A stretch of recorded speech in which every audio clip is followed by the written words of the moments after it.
Hey guys, it's Ted. In this quick learning to play Black Powder, we're going to do hand-to-hand combat. So, in the movement phase, we'll start this. This is going to be hand-to-hand. You got the French regiment and the British regiment. The British regiment wants to charge. He does his rolling. He makes his charge. So he'll go in right before they make contact.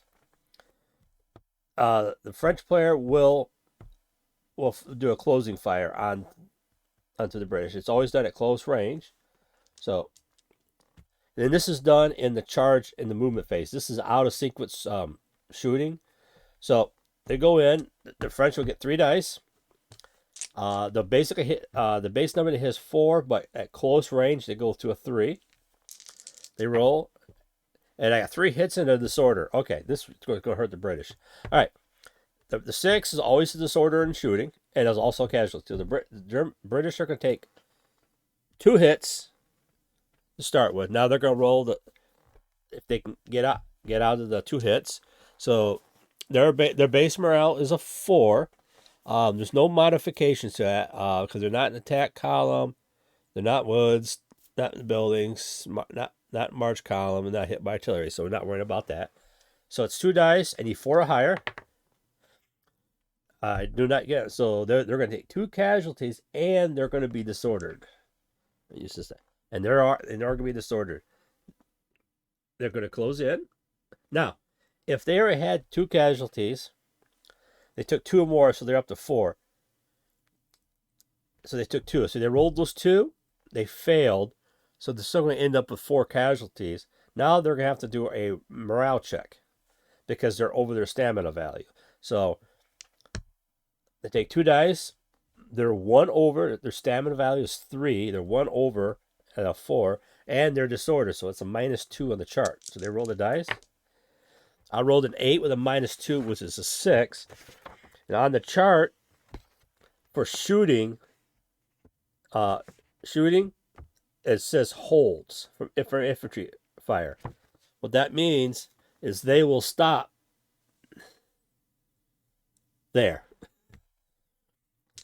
So since they didn't break a run or anything, this goes back down to 3, but it does stop the British from closing on the French. The musketry fire stopped them, and that's where they end at. Now, we'll go back to the original one. They were disordered, had 2 casualties, but they make it in. They make their morale.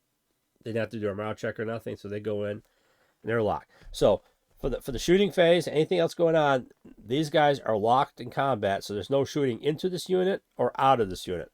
They are done for the turn. Now the British will do all their other movement. So this unit charged in with this unit. Now he wants to move this unit up into what's called a support. With a support, if any units within 6 inches to the rear or the side, doesn't add to the combat, but adds to the combat value at the end, the resolution of it. So he wants to move these guys up to support. He needs an 8 just to get up. Oops. There you go. To add to it. So he rolls. I got a 6, which allows you. So he wants to move these guys up within 6 inches to the rear. So that's going to add support to the rear. Now, if he wants to, he can take this unit. You can only get 1 support for either side and 1 to the rear. So these Hanoverians, he wants to move them up onto the flank here, so they give more supporting to the assault. So I get a 9, which he fails. So his brigade's done. Once the British is all done, we go through the shooting phase. Anyone can shoot. And the final phase is hand-to-hand combat. Hand-to-hand combat runs basically the same way. So every unit has a hand-to-hand value. Which these are both line troops. It's going to be 6 dice per side. So it doesn't matter who rolls first. The one who initiates gets to choose which hand-to-hand. So it depends on which hand-to-hand you want to do. It takes a value. So if you got 2 units next to each other in hand-to-hand combat, you defeat the French, they fall back. These guys no longer, so they can support the unit next to it. So you work out strategically which fight you want to do to help another unit. But in this case, it's just this one unit with one support. So the British, we'll go first. So they get 6 dice for the British. They don't have any special rules with them. And just go down the hand-to-hand modifiers. Did they charge, which is +1? Another one is they did win the last round. They didn't do it. They're not shaken, but they are disordered. So they go to +1. So they go from a 4 to it needing a 3. But since they're disordered, they go back to a 4. They're not skirmish and they're not engaged to flank. So after all the modifications, they still need a 4 or more. To the French, they're just going to need a 4 or more too. There's no other abilities to change that. So both sides are going to need 4. So the French are going to roll. So the French get 3. The British get 3 hits on the French. The French are going to attack. Ooh. The French get 1 hit. So they're going to take this 2 to a 3. Now we come back to the combat resolution. The French caused 1 wound on the British, and the British caused 3 wounds on the French. Now we roll to save those wounds. So the British are going to roll. They get a 6, which saves that wound. So they go back down to the 2. The French got 3 wounds. They're going to roll. They save 2 of their wounds. So they go back down to 1. So after you do your saves, it still comes out. The British take no casualties, but the French took 1. And you just go down to hand-to-hand results. Are they supported the rear? The British are supported. And we'll measure the French here. And the French are supported. So they both get +1. So the British go to... Right now, how it works is the British got 2. They got support. They put 1 casualty onto the French. The French basically are a -1. They're at +1 because they got 1 support. So it's 2 to 1. There's no flank support, no one's in the square, and no one's occupying building. So if you look at the results, the British have won that round of combat. Nice and simple. So what the French will have to take a break test. This just shows what they're going to do. They could hold or... Yep. So they'll take a morale check. This is a test if defeated hand-to-hand combat. So basically, it's a straight-up roll because you don't have excess casualties or anything like that. You're not disordered. So it's just a straight die roll. You rolled. I rolled a 4. 4 on the chart. Hand-to-hand combat to infantry, it breaks. So with that die roll, this unit is picked up and it is destroyed.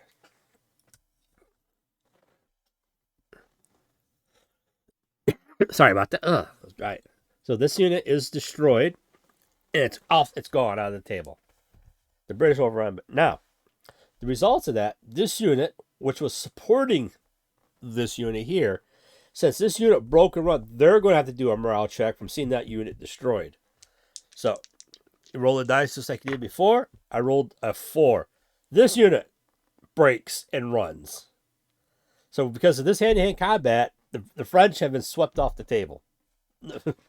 Quick, easy, and fast. Bad dice rolling. Now, the only ones that have to roll are the ones that supported that. So if there was a unit on the flank that was supporting it, they will have to do it unless they are locked in hand-to-hand combat, so they don't have to. So both these units break and flee off the table, and the British hold the table. That's hand-to-hand combat. Now, if you just use it, they're in combat.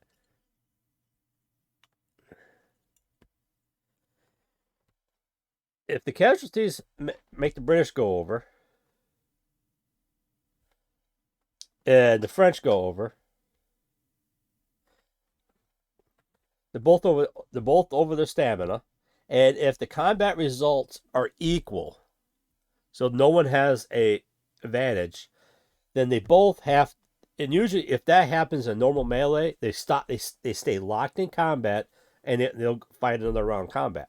But since they both are over, they both have to do a morale check. So the British have to do a morale check.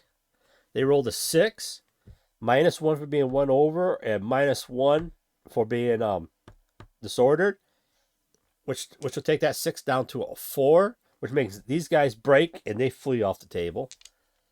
They'll have to take a morale check. I rolled an 8 with a -1 because they're one over their stamina. It takes to 7. They hold. And it's possible if you roll both roll to flee off the table, both will break and run. They both hit each other, broke, and they run. So this unit is destroyed. If this unit is destroyed, then any supporting units that helped it will have to roll. Now, if you have to fall back, and when you fall back 12 inches no matter what. If there's a unit right where the 12 inches happens to be, so if you fall back on this Hanoverians, you would just keep falling back until you clear that unit. So you can actually, the unit always falls back. You never end your movement on the unit. I said units can pass through each other. So like if you have a unit here that either the shot and the disordered stops them, the morale says hold, they have to stop the hold, then this unit can try to charge that unit. So let's try to go in. I rolled a 3, it makes it 3 moves. They go up, but it'd be just like the first one, they still get closing fire. These guys will march through and go through, and just do an all round of shooting. If they make it, they go in. Then these guys will back. Now, if a unit is disordered, they do not support. They're too busy putting themselves together. Right? If you have an artillery here, artillery does not support, but you can support an artillery in hand-to-hand combat. So there is a trade. So if you're disordered, basically you can't do nothing. You're just there. Your guys, the sergeants in the line, their officers are trying to get the men back in the ranks and stuff. So if disordered, you do not support. But a disordered unit in combat can be supported. So cavalry is the same way, except on the end, one thing they have differently. So, say over here.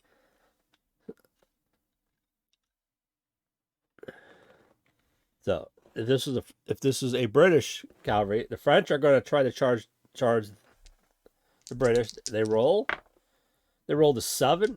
Since they get an 18-inch movement, they can make it in. If these cavalry haven't gone this, they haven't done any movement, they haven't gone this turn. The French had the first turn. The cavalry can choose different. They could light cavalry can flee. Is basically you roll 2 dice, and whatever the command roll is, that's how far they move back. So I rolled a 7. Command is 8. They get 1 move, so they can move 18 inches away from the French cavalry. And whether the French cavalry rolled the charge, so the French cavalry rolled the charge, they rolled a 6, so they get 2 move. They can move through and find and go after a different target. So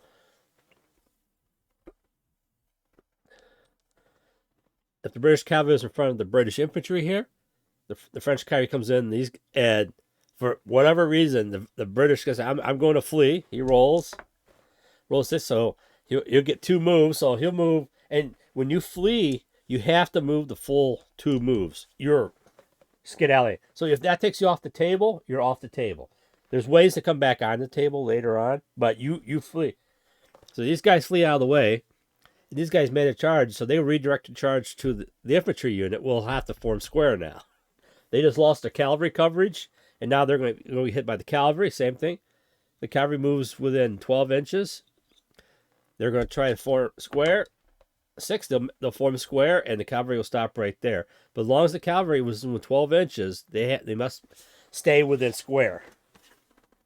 This locks them down. And the French have artillery. They can lob shells into them and really chew up a square. So that's what the cavalry is used for. But you go back to the regular, so the French cavalry made their charge, and if this was British cavalry and they haven't gone, they can hold their ground, is basically stand there and take the charge. And if you already went, that's what basically you do. You're just going to take the charge where you are. But if you haven't gone yet, you can countercharge. And countercharge, you just measure half the distance between the two units, and that's where you move them. And that's where they're going to slam into each other right there. And combat is the same way with the Calvary.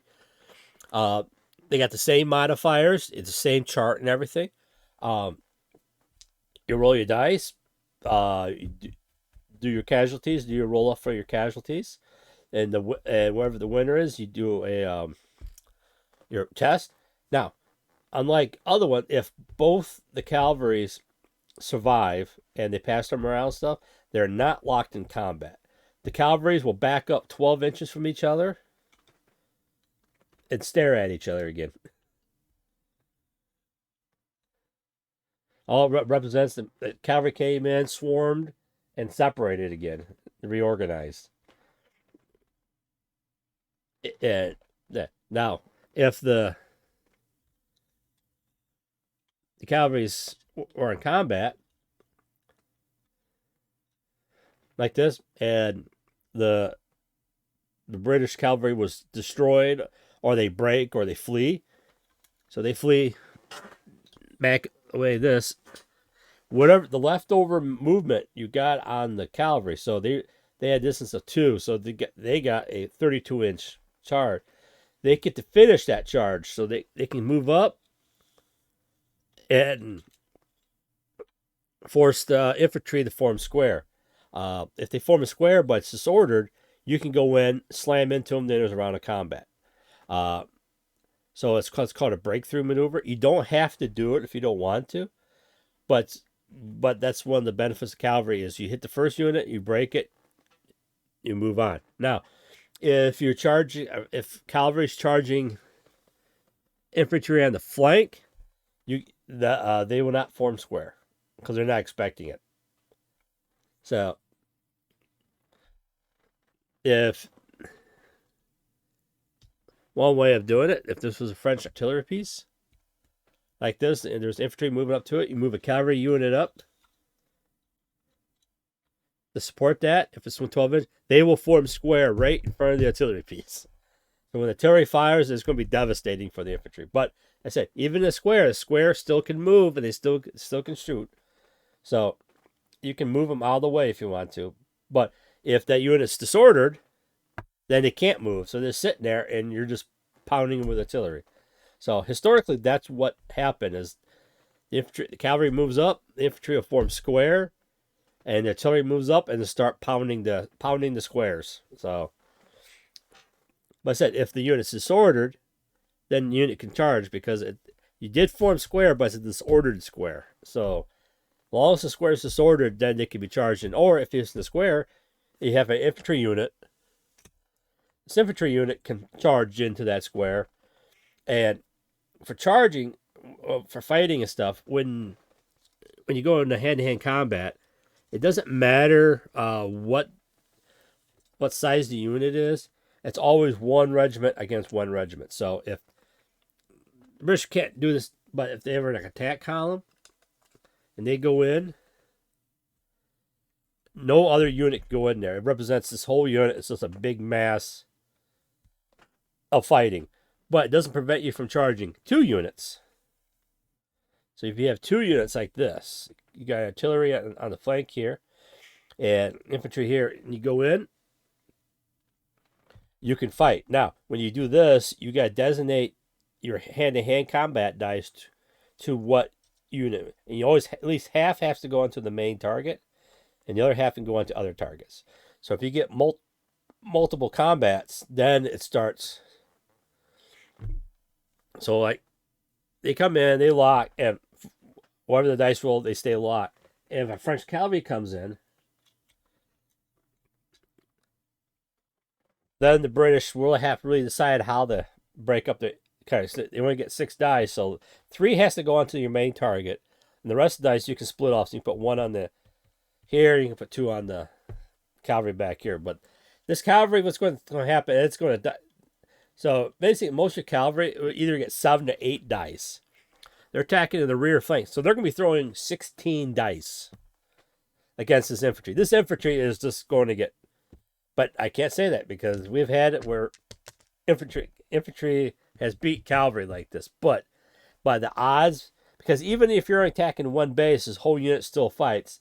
But even it looks like this is a whole opening here. This red, it's all one melee, so nobody else can join physically. So not another British infantry can come up and attack them on the front. That's being, but attacking in the flanks or the rear can add to it.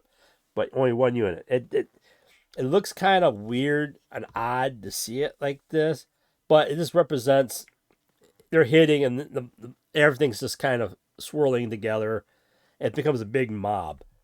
So it just keeps it orderly. So another British unit can attack it on the flank here, on the side, or even this flank if they can. And once you start doing that, it's hopeless for them. So, but that's hand to hand. It's a straightforward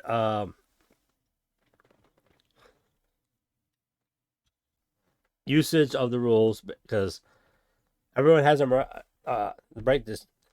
So most stamina is 3. If you're a larger unit, your stamina can be higher. And if you're smaller, your stamina can be smaller. So this is a regular unit. If a small unit can have a stamina 2 or even a stamina 1. If you're larger, you can have 4, and if you're a really tough unit or a really large unit, you can up to stamina 5. It's your choice because how you build your regiments is, but a standard regiment of 6 bases is a 3. So once you get past the 3, depending on the circumstance, so if these were fighting, even though I'm at a 4, and he took more casualties. If I won the round of hand-to-hand combat, the French will have to take a morale check for being over stamina. But since I won, I just go down to a 3, and I'm good to go. Yes, I am at my stamina level, so I am teetering. But since I won, I don't have to take a morale check. If we both lost the same amount, then we both have to take a morale check.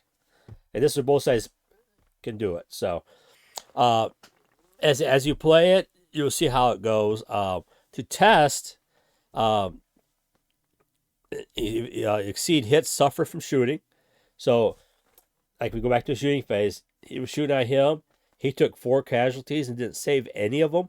I have to take a morale check. If I pass, I go down to 3.